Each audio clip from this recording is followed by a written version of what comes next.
मुजफ्फरनगर में ईंट भट्ठा मजदूरों ने अपनी मांगों को लेकर जोरदार प्रदर्शन किया। सैकड़ों मजदूरों ने शाहपुर कस्बे से लेकर कलेक्ट्रेट तक करीब 22 किलोमीटर लंबा पैदल मार्च निकाला। भीषण 44 डिग्री की गर्मी के बावजूद महिलाएं, बुजुर्ग और युवा हाथों में तख्तियां लेकर नारेबाजी करते हुए आगे बढ़ते रहे। प्रदर्शन का नेतृत्व समाजवादी पार्टी के नेता सत्येंद्र पाल ने किया। उनका कहना है कि उत्तर प्रदेश सरकार द्वारा ईंट भट्ठा मजदूरों के लिए प्रति 1000 ईंट पर 718 रुपए से अधिक न्यूनतम मजदूरी तय की गई है, लेकिन जमीनी स्तर पर इसका पालन नहीं हो रहा।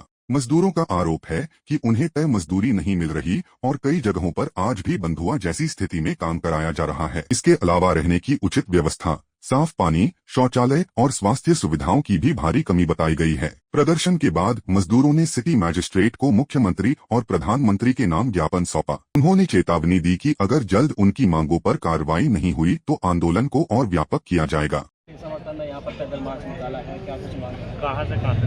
ये शाहपुर से सरकार को जगाने के लिए ईंट भट्टों पर मजदूर के आवास की क्या स्थिति है, अगर आप जाके एक बार देखेंगे, अच्छे शौचालय नहीं है, नहाने की व्यवस्था नहीं है, माताएं बहनें कैसे मजदूरी कर रही है उनकी जीवन। तो मेरा मानना तो ये है ईंट भट्टों पर जो रिहायशी इलाका है मजदूरों के लिए, उससे ज़्यादा अच्छा हमारे घर में क्या मतलब बहुत से लोगों के पशुओं के लिए अच्छे हैं। तो सबसे मेरी कोई ऐसा जियो ये लागू करे जिससे भट्टों पर एक आवास की अच्छी सुविधा हो सके। दूसरी बात, जो कई महीनों से चलता हुआ आ रहा, संगठन के लोग बार बार ज्ञापन देकर थके, 718 रुपये 13 पैसे 718 रुपये 13 पैसे न्यूनतम मजदूरी रखी गई है। मजदूर को क्या मिल रहा, 510 520, जो बीच का पैसा कहाँ जा रहा। शिकायत की किसी बच्चे की एएलसी में, डीएम साहब ने की, डीएम साहब ने एएलसी को दे दी, एएलसी ने इंस्पेक्टर को दे दी, इंस्पेक्टर जाके अपनी खाना पूर्ति करके दी। यही ये है 718 रुपये 13 पैसे।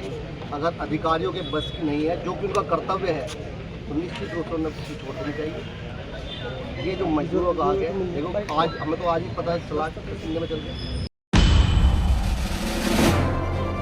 मुजफ्फरनगर में महान दानवीर भामा शाह की जयंती को व्यापारी कल्याण दिवस के रूप में बड़े हर्षोल्लास और गरिमामयी वातावरण में मनाया गया। राज्य कर विभाग मुजफ्फरनगर संभाग द्वारा ITI सभागार में आयोजित इस भव्य कार्यक्रम का शुभारंभ मुख्य और विशिष्ट अतिथियों ने दीप प्रज्वलन के साथ किया। कार्यक्रम में मुख्य अतिथि के रूप में कपिल देव अग्रवाल उपस्थित रहे। वहीं विशिष्ट अतिथियों में वीरपाल सिंह, सुप्रिया पाल, मीनाक्षी स्वरूप, सुधीर सैनी, संजय राठी तथा उमेश मिश्रा शामिल रहे। इस अवसर पर राज्य कर विभाग ने उत्कृष्ट कर अनुपालन को प्रोत्साहित करने के लिए विभिन्न श्रेणियों के शीर्ष करदाताओं और उनकी फर्मों को सम्मानित किया। कार्यक्रम को संबोधित करते हुए राज्य मंत्री कपिल देव अग्रवाल ने राष्ट्र निर्माण में व्यापारी वर्ग के योगदान की सराहना की और व्यापारियों के हितों के प्रति सरकार की प्रतिबद्धता दोहराई। वहीं जिलाधिकारी उमेश मिश्रा ने व्यापारियों को सुरक्षित, भयमुक्त और सुगम व्यापारिक वातावरण उपलब्ध कराने का आश्वासन दिया।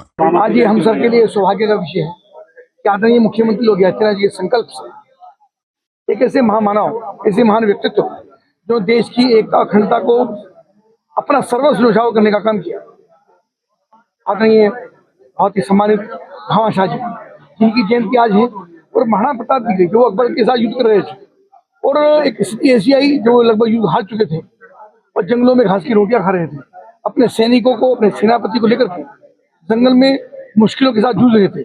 भामा शाह जी ने ऐसे संकट के समय अपना पूरा खजाना सर्वस्व न्यौछावर करने का काम किया। उस समय अगर उसकी तुलना आज की से की जाए तो 10,000 करोड़ रुपए की संपत्ति की कीमत उसकी होगी, ऐसा इतिहासकारों का अंदाजा है। तो निश्चित रूप से ऐसे भामा शाह, ऐसे महामानव जिन्होंने उस सेना को दोबारा एकत्र करने का काम किया। महाराणा प्रताप उस पैसे के कारण से दोबारा युद्ध लड़ सके और अकबर को पास करके इस राष्ट्र के लिए मुगलों को शासन को भगाने का काम, उनको भाग गिराने का काम करने का काम किया।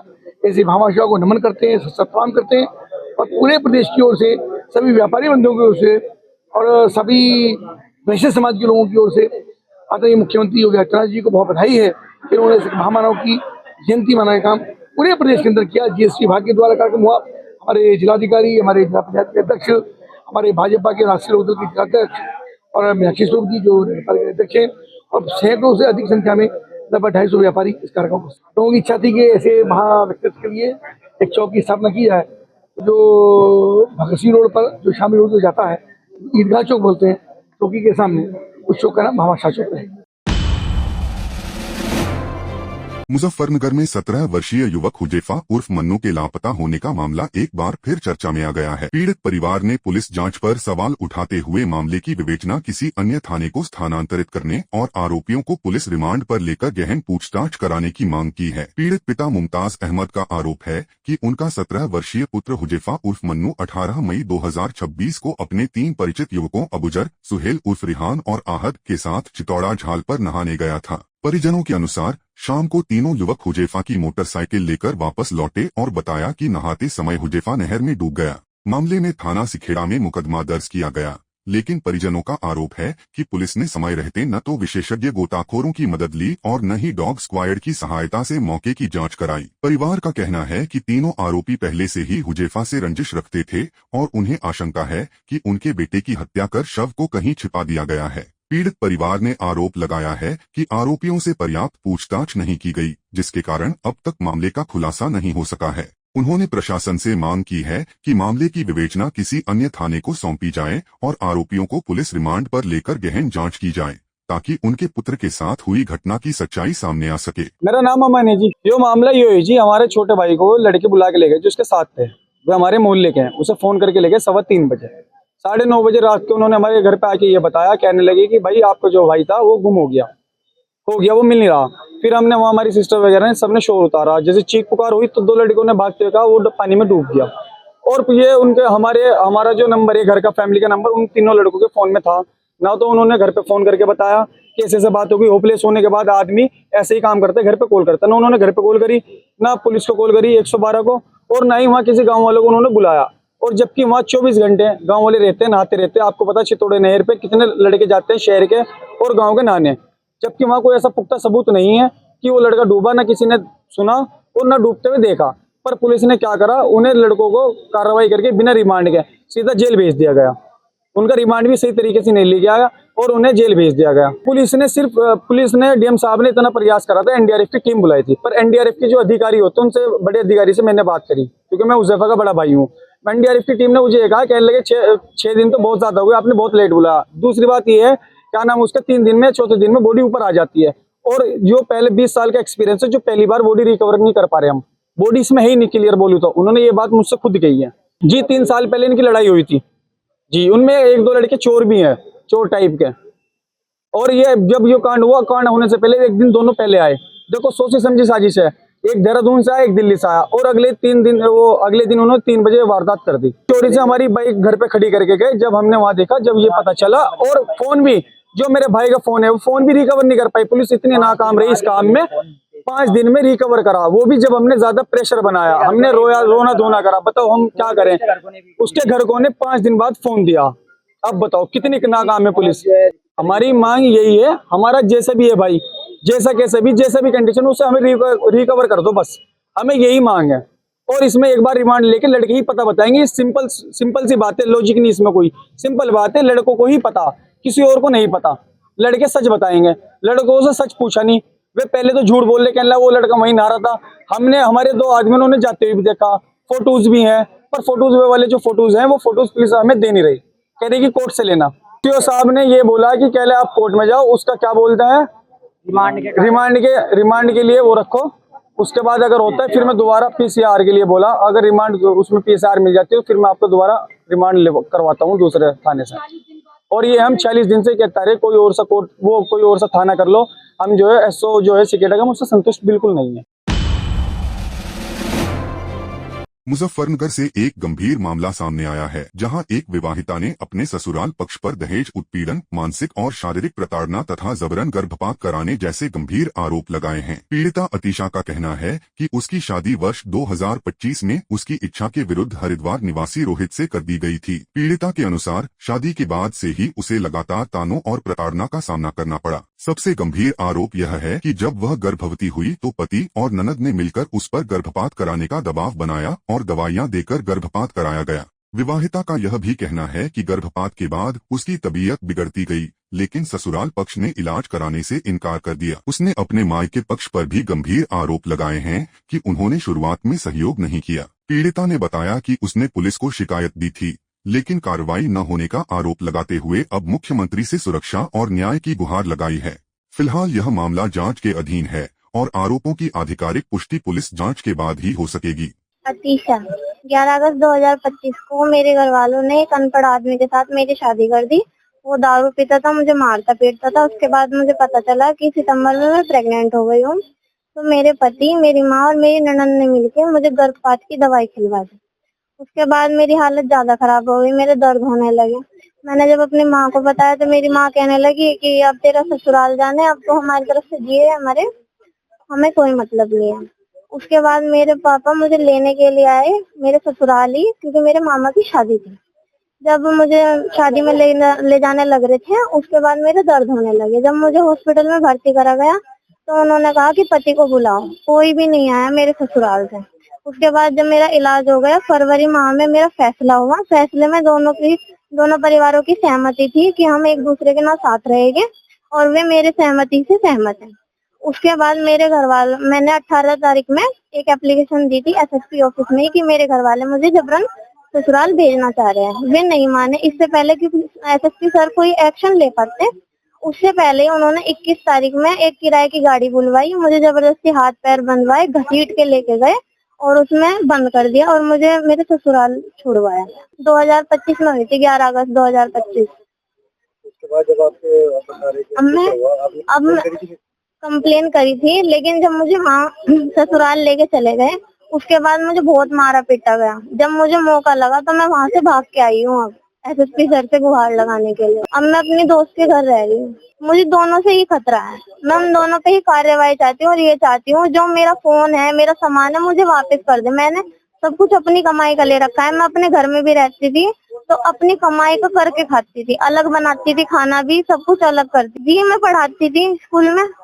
फैसला हुआ था कि हम दोनों एक दूसरे के साथ नहीं रहने के। वे मेरे घर नहीं आने के, मुझे लेने के। तलाक में लेने ही वाली थी। उससे पहले ही मेरे घर वाले उन्हें घर भिजवाने लगे मुझसे मिलवाने के लिए। जब मैं एसएसपी ऑफिस आई थी उससे पहले ही उन्होंने जबरन फिर मुझे गाड़ी में बैठा के हाथ पैर बांध के वहाँ भिजवा दिया ससुराल। अब मैं अकेली कमाऊंगी, अकेली रहूंगी। अब मैं ये कहने आई थी कि मुझे पहले तो मेरा सामान दिलवा दीजिए, जो मेरा फोन है, मेरे पास कुछ भी नहीं है। और दूसरा ये उन पर कार्रवाई कीजिए, क्योंकि मुझे मारा पिटा गया है। ये देखिए, ये निशान मारा पिटा भी गया है। तो मैं अब चाहती हूँ सब पे कार्रवाई हो।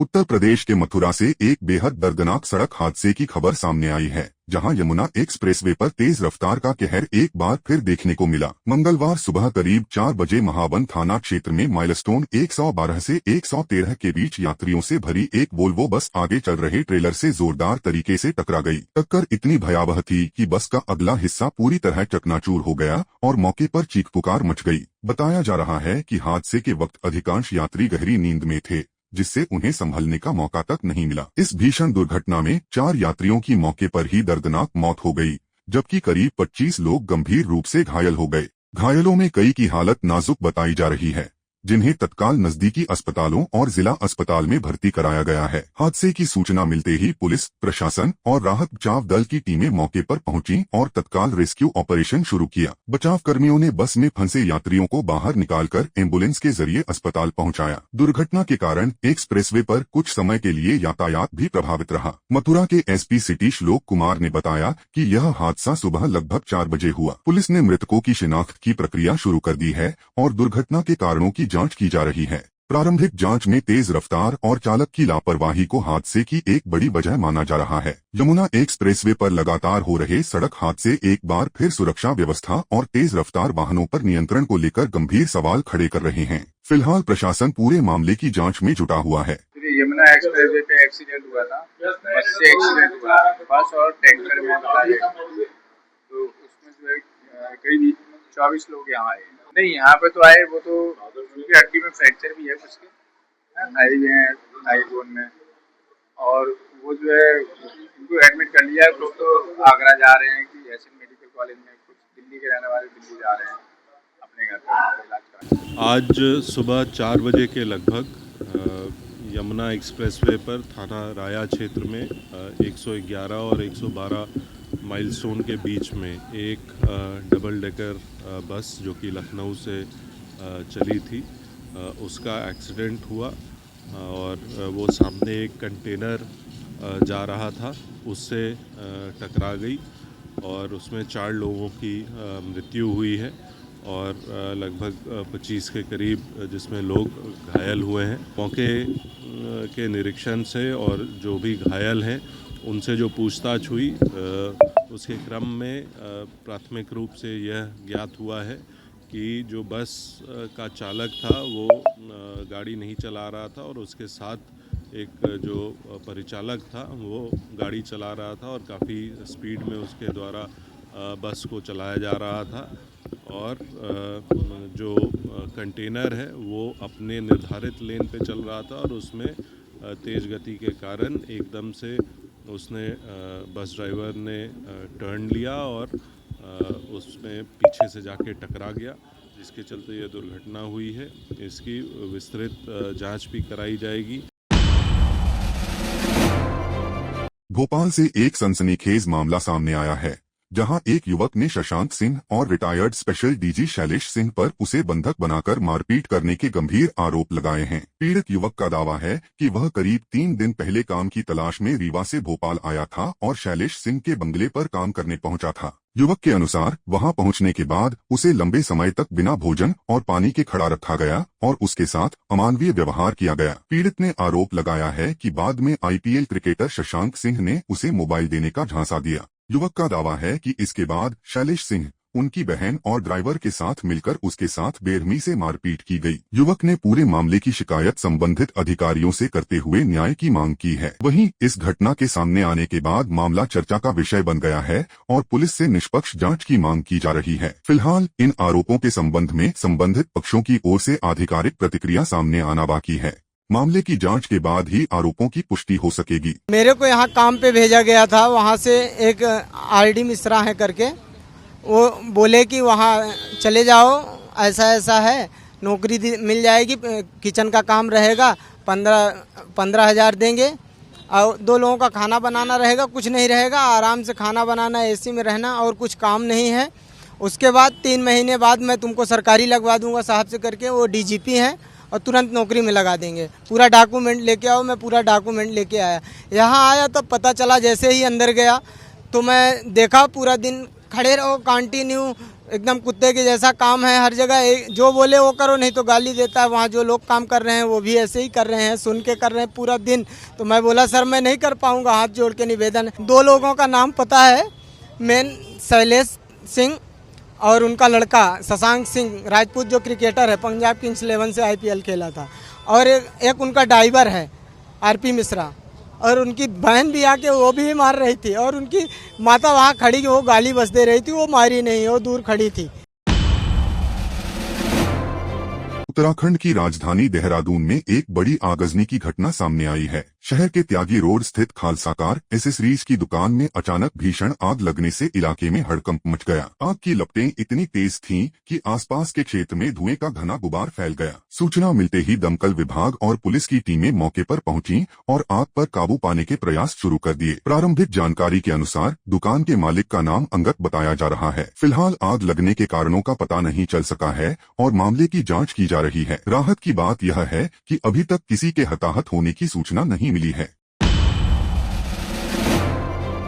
अमृतसर से एक महत्वपूर्ण धार्मिक संदेश सामने आया है। श्री अकाल तख्त साहिब के जत्थेदार ज्ञानी कुलदीप सिंह गड़गड़ ने छठे पातशाह श्री गुरु हरगोबिंद साहिब जी के पावन प्रकाश पर्व के अवसर पर समस्त सिख संगत और खालसा पंथ को हार्दिक बधाई और शुभकामनाएं दी हैं। इस अवसर पर जत्थेदार ज्ञानी कुलदीप सिंह गड़गड़ ने कहा कि गुरु हरगोबिंद साहिब जी ने सिख कौम को मीरी पीरी की अवधारणा देकर आध्यात्मिक और सामाजिक नेतृत्व का संतुलित मार्ग दिखाया, जो आज भी सिख इतिहास की एक मजबूत आधारशिला है। उन्होंने कहा कि गुरु साहिब का संपूर्ण जीवन वीरता, धर्म, परोपकार और चढ़ती कला का प्रतीक रहा है। जत्थेदार ने आगे कहा कि गुरु हरगोबिंद साहिब जी ने प्रत्येक सिख को आत्मरक्षा और धर्म रक्षा के लिए शस्त्रधारी बनने का संदेश दिया और श्री अकाल तख्त साहिब की स्थापना कर सिख समुदाय को एक सशक्त और संगठित केंद्र प्रदान किया। उन्होंने सभी श्रद्धालुओं से गुरु साहिब के दिखाए मार्ग पर चलने और उनके आदर्शों को जीवन में अपनाने की अपील की। ਅੱਜ ਮੇਰੀ ਪੀਰੀ ਦੇ ਮਾਲਕ ਸਾਹਿਬ ਸ੍ਰੀ ਗੁਰੂ ਹਰਗੋਬਿੰਦ ਪਾਤਸ਼ਾਹ ਜੀ ਦਾ ਪ੍ਰਕਾਸ਼ ਪੁਰਬ ਆ।